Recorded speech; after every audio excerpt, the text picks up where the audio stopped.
Hello and welcome to the training log for the 6th of March. This is week 10 of Rip and Tear, meaning we're in the home stretch, so let's get to it. I said last week that I wasn't sure what I was going to do with squats going forward, seeing as I had gotten my back squat PR, which is all I really wanted from squatting in this program. So I decided to go with front squats. I think I'm definitely stronger than the last time I PR'd them, which was probably coming up on 2 years ago now at 500 pounds, but I also haven't practiced the movement in just as long, so we'll see where that goes. So I jumped right into it on Monday, working on some sets of 5 into sets of 3 into singles, increasing the weight each time. That's generally my go-to, and I don't have a specific plan if I want to work on strength. I just hit a lot of ramping sets in anywhere between 5 to 1 reps, and that seems to get the job done. I think anywhere in that range is close enough to one that it builds the right strength patterns and not necessarily the higher rep patterns, because I think there is a difference for a lot of movements as to what technique is best for high weight versus high reps. I also managed to choke myself out on my top set, which is a recurring problem in front squats. This is the only movement I have the issue in. It's because where the bar is placed puts a lot of pressure near the arteries that go up to your brain, and if the pressure is in just the wrong area, it can pinch off those arteries and reduce blood flow to the brain, which starves it of oxygen and causes symptoms like ringing in the ears, tunnel vision, and this uncontrollable shaking. So that usually ends the set. 9 times out of 10 I get the bar back into the hooks because it starts right away, but I have had a few times where it happens mid-rep and I have to bail and dump and fall over. And if you've ever seen the video of my 475 pound PR, that's probably the best example of that. So on that fall, or maybe on the shaky re-rack, I did tweak my left knee a little bit. So on Wednesday I decided to go back to higher box squats, which are kind of my go-to when I'm having knee problems. Something about the reduced range and the not bouncing in the bottom really seems to let me work around them. So here are similar weights, just done to a high box. I'm not sure if I'll go back to doing these free or just go to the lower box that is at parallel.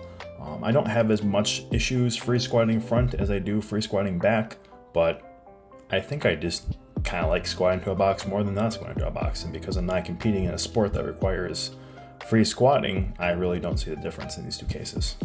So I managed to make it to 455 for a double very easily, but then when I got back to 475, I had the same issue that I did on Monday of having to re-rack and then do my little shaky dance. You can see thumbs up. Obviously, I'm fine through this whole situation. I'm in moderate control and it stops pretty soon, but still not really convenient when you're trying to actually squat the weight. So I troubleshot a little bit and decided that I should lose the belt, which is going to reduce my intra-abdominal pressure and lower my blood pressure a little bit.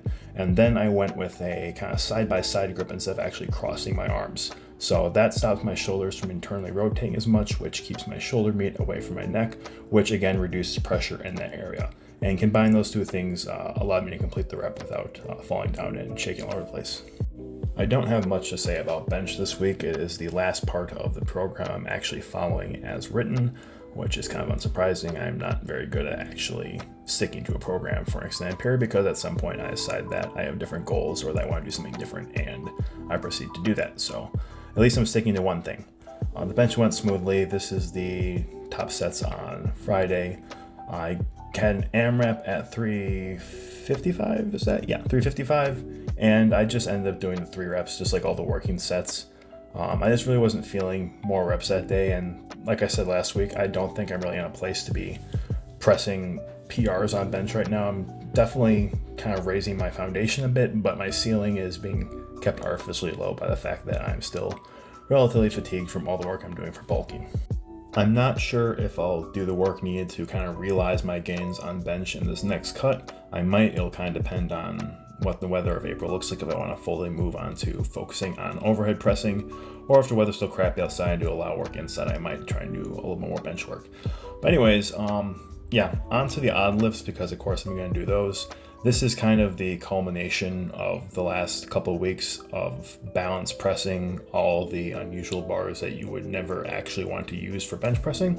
So of course, several weeks ago now, I pressed the cambered squat bar upside down, and then last week I pressed the trap bar at a horizontal angle. So this week I moved on to one of my SSBs, specifically the Mars bar, because it just does everything better. It's better for squatting, and it's actually fairly well balanced for this, which is very weird and unintuitive, but that's just how it is. I mean, with a lot of these weird lifts, you kind of find things that you thought would be hard aren't that hard, and sometimes things you thought might be easy aren't that easy. So, of course, I still failed a bit, but the balance was surprisingly well there, and it was almost more difficulty of strength because the grip needed to get that balance is not a very strong grip. You can see it's almost kind of like a tricep extension rather than a true bench press.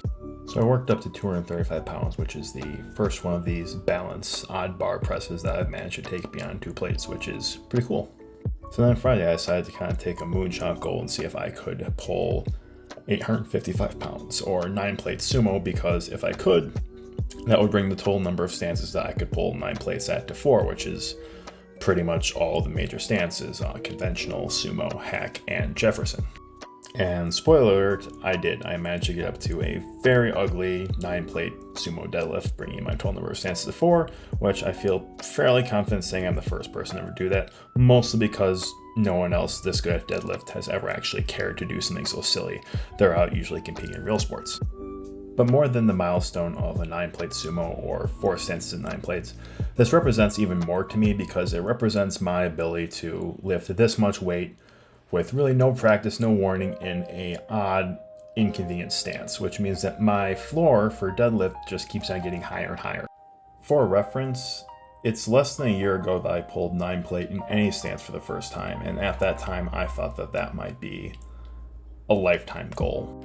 And before that day, I thought that anything just over 800 was a great pull. I thought that just over 800 was the best I could do on my best day.